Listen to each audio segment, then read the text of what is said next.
Hello student, आप सभी लोगों का हमारे इस YouTube channel Dubey mathematics classes में स्वागत है। जैसा कि फंक्शन में हम आप फंक्शन पढ़ा रहे हैं। फंक्शन में जो है आज का टॉपिक है लॉगरिथमिक फंक्शन। लॉगरिथमिक फंक्शन इसको हिंदी में कहते हैं लघुगणकीय फलन। और जैसा कि लॉगरिथमिक फंक्शन तो आपको समझ में आ रहा है, और लॉगरिथम यानी कि आपको लॉगरिथम नहीं समझ में आ रहा होगा। ठीक है, तो आइए पहले लॉगरिथम के बारे में आपको बताते हैं। ठीक,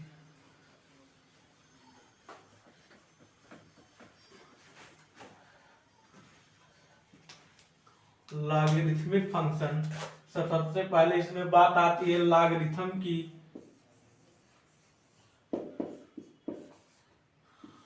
लॉगरिथम जिसको हिंदी में कहते हैं लघुगणक। हिंदी में इसको कहते हैं लघुगणक, और इसको कहीं कहीं शॉर्टकट में इसको लॉग हम लोग लिखते हैं। ठीक है, ये होता क्या है इसके बारे में समझते हैं।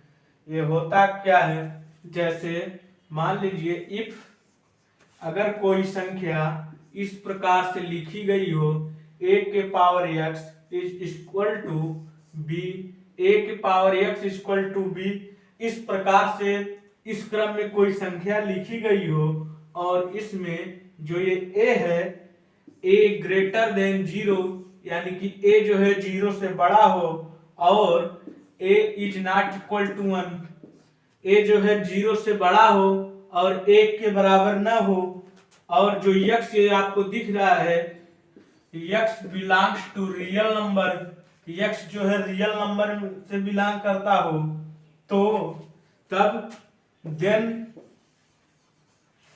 हम इसको कह सकते हैं क्या, देन x, ये जो x हमको दिख रहा है x इज कॉल्ड x को हम कह सकते हैं logarithm of b। Logarithm of b यानी कि ये जो दिख रहा है b, यहाँ पर b दिख रहा है, हो सकता है ये जरूरी नहीं है कि हर जगह b ही हो, कुछ भी हो सकता है। ये जो है a और b यहाँ पर दिया है, कहीं अल्फा बीटा गामा दे सकता है, x y z कुछ भी दे सकता है, लेकिन यहाँ आप समझिए ये जो यहाँ पर होगा उसी का ये लॉगरिथम कहलाएगा। और क्या, उसके बाद logarithm of b to the base a, इसका मतलब ये जो x जिसके पावर है इसका बेस होगा, तो लिख सकते हैं to the base a, to the base a such that, इस प्रकार लिख सकते हैं हम x is equal to log b base a। अब x इक्वल टू ये log हो गया, यानी कि ये लघुगणक, और b जो यहाँ पर था वो यहाँ पर आ गया इसके आधार में, और बेस a यानी कि यहाँ से सटा हुआ हम इसको जो होता है इसको हम बेस पढ़ते हैं। ठीक है, टू द बेस a। ऐसा कि आइए एक बार हम फिर से आपको इसको समझाते हैं हिंदी में। इफ a के power x equal to b, इसका मतलब a के power x equal to b, इस क्रम में कोई संख्या लिखी गई हो, और शर्त इसकी क्या है, a जो है 0 से बड़ा हो और नॉट इक्वल टू 1, 1 के बराबर ना हो, और जो ये पावर x है ये x जो है इस रियल नंबर से बिलोंग कर रहा हो, तब हम x को कहते हैं लॉगरिथम ऑफ b, यानी कि तब हम x को b का लघुगणक कहते हैं, और जिसका टू द बेस a यानी कि a आधार पर हम b को x का लघुगणक कहते हैं। ठीक है, इसका हिंदी मतलब ये हुआ। और लॉग की कुछ प्रॉपर्टियां हैं और इसके कई फार्मूले हैं, तो आइए कुछ मुख्य फार्मूले को हम यहाँ पर बताएंगे। अब पूरे डीप से जो है लॉगरिथम यहाँ पर पढ़ाएंगे तो बहुत समय लगेगा, क्योंकि हमको लॉगरिथम फंक्शन का डोमेन, रेंज और ग्राफ आपको बताना है। तो ठीक है, आइए या तो इतना तो आप लाग का जो है बेस समझ ही गए। अब जो है कुछ इसके फार्मूले हम महत्वपूर्ण इंपॉर्टेंट फार्मूले कुछ इसको इसका बताते हैं, उसके बाद जो है इसका डोमेन रेंज और ग्राफ पढ़ा जाएगा।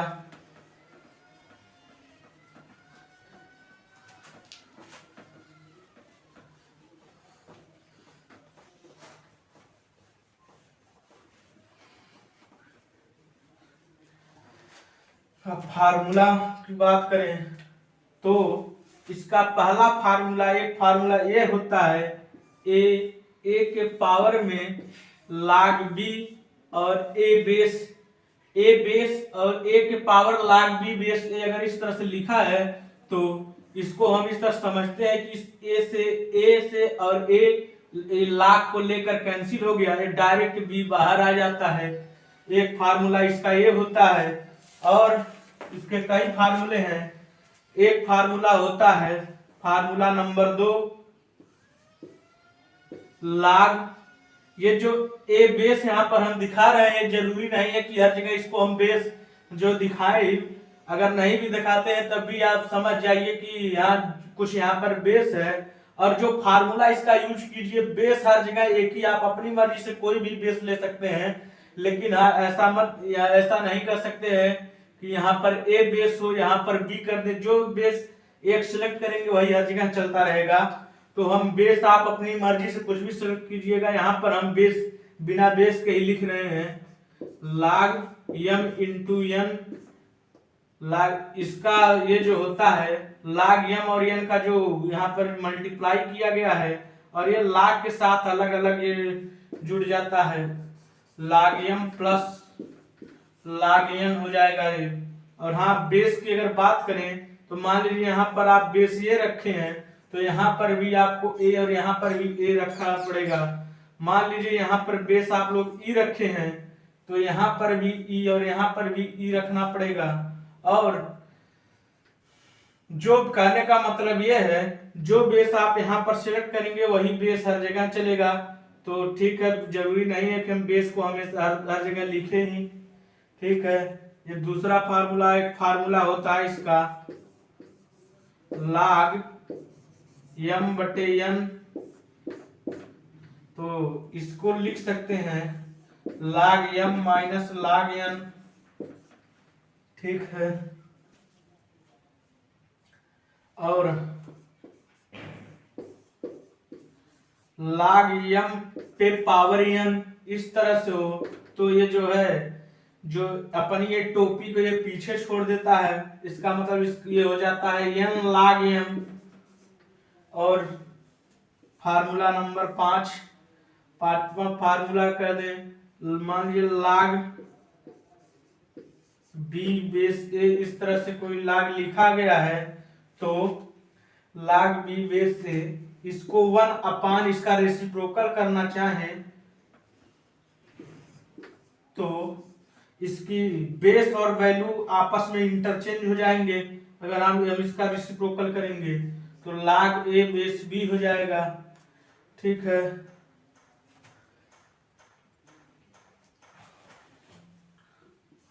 और एक और फार्मूला हम ले रहे हैं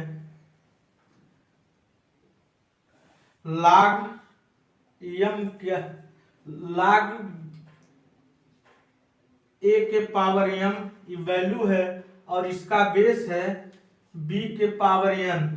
b के पावर n इसका बेस है और a के पावर m इसकी वैल्यू है। इसको लिख दिया जाता है डायरेक्ट, ये जो बेस है, बेस का ये जो बेस नहीं, बेस का और ये वैल्यू का जो पावर है ये आगे आ जाता है m अपान n, और ये हो जाता है log, ये b बेस वैसे ही रहता है और a वैल्यू भी वैसे ही रहती है, केवल इसके पावर जो है वो आगे आ जाते हैं। ठीक है, इस प्रकार 6 फार्मूले हुए, 2-4 फार्मूले और हैं। ठीक है, ये यहाँ पर देख लेते हैं।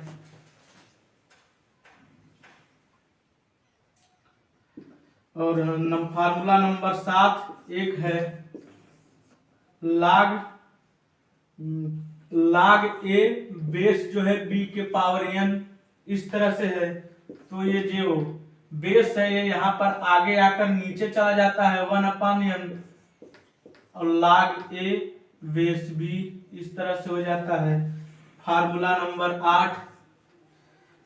नंबर 8 ये है, मान लीजिए कोई लघुगुणक दिया है a है, इसकी वैल्यू b है, log की वैल्यू a है और बेस जो है b है, तो इसको हम किसी अलग दूसरे बेस में हम अगर तोड़ना चाहें तो इसके अपनी मर्जी से हम दूसरा बेस भी ले सकते हैं। मान लीजिए इसको हम बेस m बेस में लिखना चाहें तो इसको लिख सकते हैं इस तरह से, log a बेस m कर देंगे, और लेकिन जो log b था इसको आपको तो नीचे लिखना पड़ेगा, log b बेस m, इस तरह से आपको इसको लिखना पड़ेगा। ठीक है, ये हो गया। और एक फार्मूला, और log a बेस a, अगर बेस और वैल्यू दोनों आपस में बराबर हैं तो इसकी वैल्यू 1 हो जाती है। ठीक है, और एक इसका लास्ट फार्मूला है, मान लीजिए log x base a is equal to y, ऐसा कोई फार्मूला है तो इसको हम लिख सकते हैं x इक्वल टू a के पावर y। ठीक है, इसको हम आयत में घेर लेते हैं क्योंकि ये सबसे अलग फार्मूला है, और इसी के आधार पर हमको जो है डोमेन रेंज और ग्राफ पढ़ना है। ठीक है,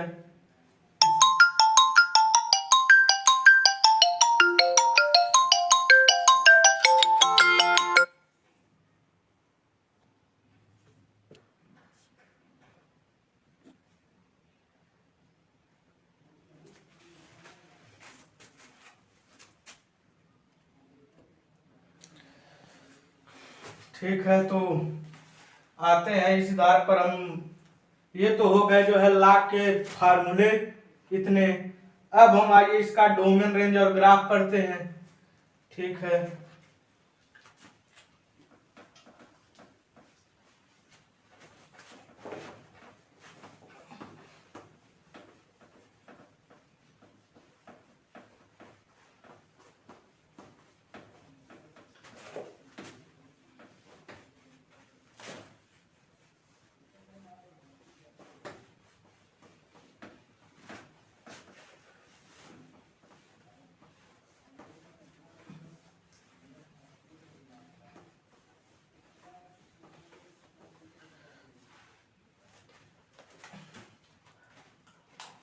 अब जो है, अब हम आते हैं अपने मेन टॉपिक पर, लॉगरिथमिक फंक्शन। जो हमको लॉगरिथमिक फंक्शन का डोमेन रेंज और ग्राफ जो पढ़ना है, उस पे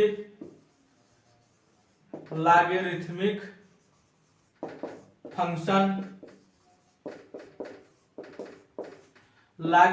फंक्शन हिंदी में इसको कहते हैं लघुगणकीय फलन। ठीक है, लॉग के बारे में हमने आपको अब तक पढ़ाया, लॉग के फार्मूले 8-10 फार्मूले आपको लॉग का बताया। अब इससे आप समझ ही सकते होंगे, मान लीजिए y equal to log x और बेस इसका a, इस प्रकार से कोई फंक्शन दे दिया गया हो हमको, और ये जो है y इक्वल टू f(x) आप पहले ले लें, चूंकि फंक्शन पढ़ रहे हैं, तो f(x) is equal to log x base a, इस तरह से कोई फंक्शन दे दिया जाए, बोले इसका डोमेन रेंज और ग्राफ आप पता करिए। ठीक है, तो कैसे पता करेंगे, जैसा कि हमने आपको अभी log के फार्मूले बताए, और log का जो लास्ट फार्मूला हमने आपको बताया था, उसका हमने कहा था वहां पर ये वेरी इंपॉर्टेंट फार्मूला है, इसी के आधार पर हमको लॉगरिथमिक फंक्शन पढ़ना है। तो इसके आधार पर क्या हो जाएगा, x इक्वल टू a के पावर y, ये हो जाएगा इसकी वैल्यू, क्योंकि हमने यहाँ पर बताया था formula log x base a equal to y, तो y equal to x equal to a के पावर y, ये जो है फार्मूला था, उसी आधार पर जो है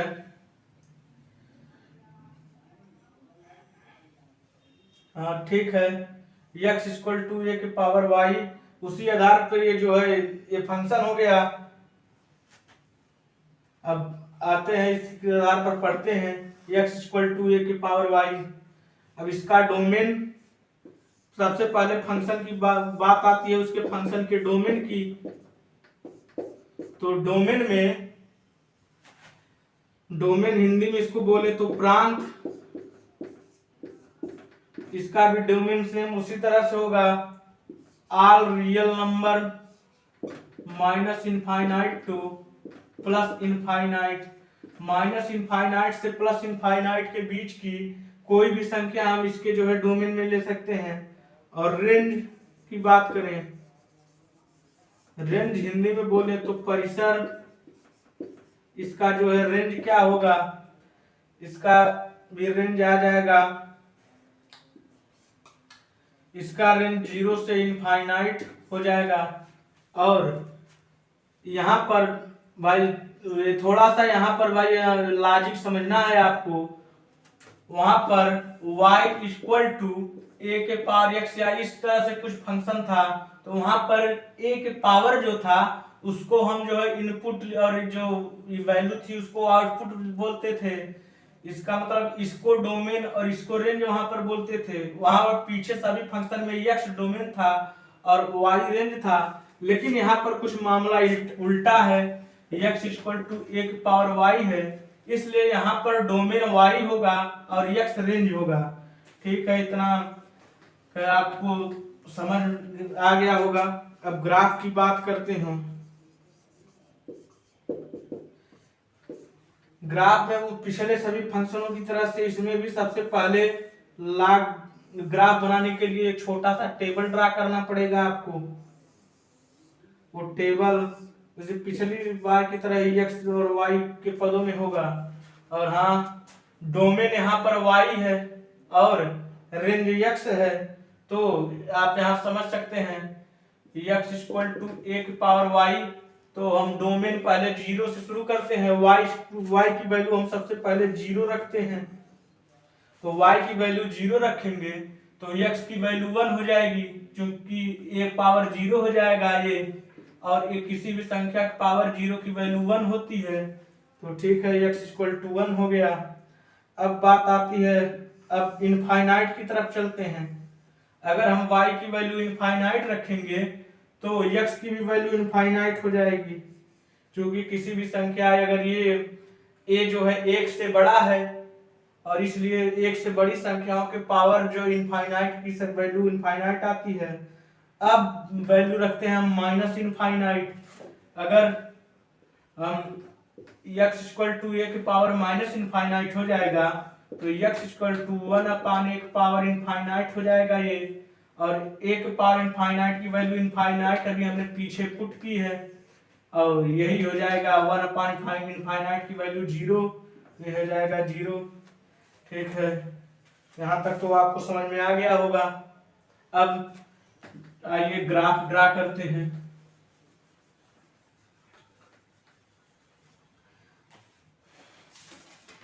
ग्राफ, इसका ग्राफ पीछे की तरह ही,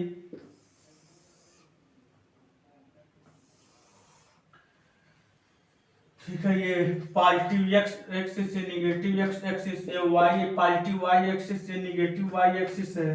आप लोग देख रहे हैं जब x की वैल्यू 1 थी तो y की वैल्यू 0 थी।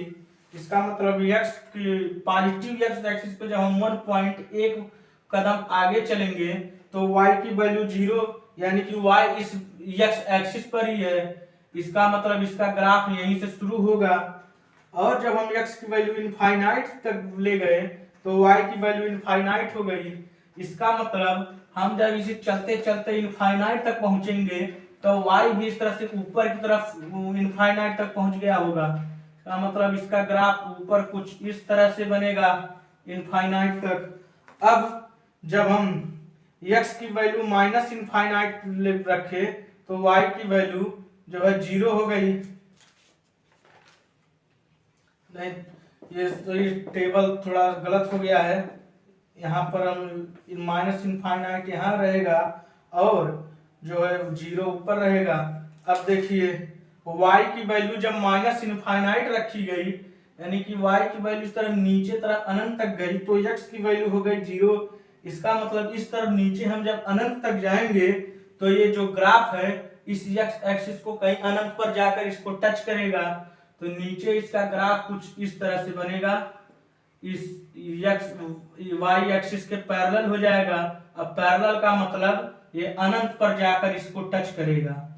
ठीक है, ये रहा y = log x इस फंक्शन का ग्राफ। लेकिन हाँ, ये ग्राफ कब का था, इसकी भी एक कंडीशन है। वो कंडीशन क्या है, ये कंडीशन है जब a, ये जो a दिख रहा है a > 1 है। ठीक है, अब इसका एक ग्राफ और बनेगा a > 1 पर ये जो है ग्राफ है। ठीक है, तो इतना एक ग्राफ, इसको आप चाहें तो स्क्रीनशॉट ले सकते हैं।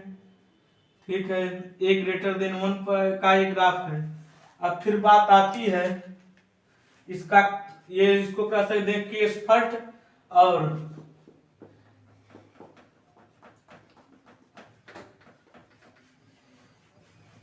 एक केस इसका आएगा जब a 0 और 1 के बीच बिलोंग करे।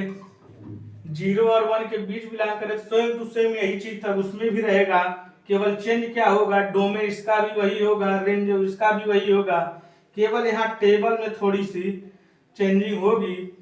वो चेंजिंग के क्या होगी, जब y की वैल्यू, इसका मतलब x = a के पावर y, यहाँ पर हम देखते हैं ये जो था, यहाँ पर देखिए जब y की मतलब y की वैल्यू हम 0 रखेंगे तो x की वैल्यू 1 आएगी। यहाँ पर भी आपको दिख रहा है, ये तो सही है। और जब y की वैल्यू हम इनफाइनाइट रखेंगे, यहाँ पर एक पावर y से रह दें, x = a के पावर इनफाइनाइट, y की वैल्यू जब हम इनफाइनाइट रखेंगे तब, चूंकि आपको ये पता है ये संख्या 1 से छोटी है और 0 से बड़ी, यानी कि संख्या कुछ इस तरह से 0.1 या 0.2 या 0.3, मतलब पॉइंट में मतलब 1 से छोटी है ये संख्या, तब मतलब ये संख्या कह सकते हैं छोटी है और इसकी पावर जो है बहुत बड़ी है। तो बहुत छोटी संख्या पर बहुत बड़ी पावर जब हम रखते हैं तो उसकी वैल्यू लगभग 0 के लगभग चली जाती है। जैसे एग्जांपल में आप देख लें, मान लीजिए 0.1 ये संख्या, इसका जब हम वर्ग करेंगे 0.1 तो ये हो जाएगा 0 0 0 a। इसका मतलब ये 0.1 0.01 हो गई।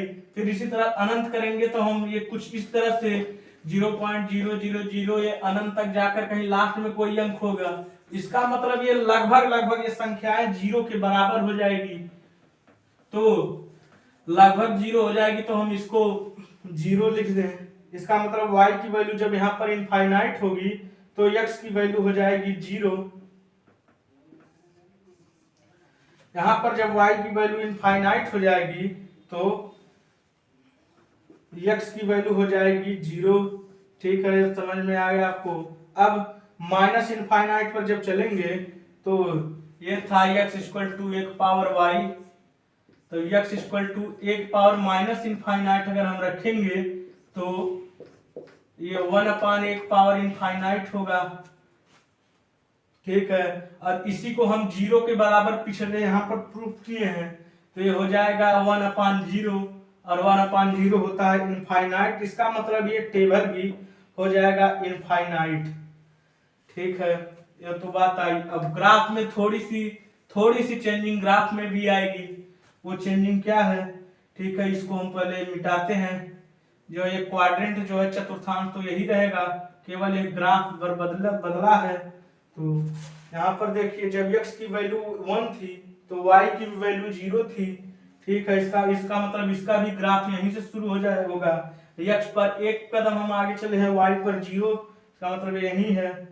और जब हम y की वैल्यू इनफाइनाइट रखे हैं तो x की वैल्यू 0 हो गई है। इसका मतलब y की वैल्यू प्लस में इनफाइनाइट जाएगी तो x की वैल्यू 0, इसका मतलब ये x अनंत पर जाकर इस y एक्सिस को टच करेगा, तो इसका ग्राफ ऊपर कुछ इस तरह से हो जाएगा। ये इस y एक्सिस के पैरेलल हो गया, इसका मतलब ये अनंत पर जाकर इसको टच कर रहा है।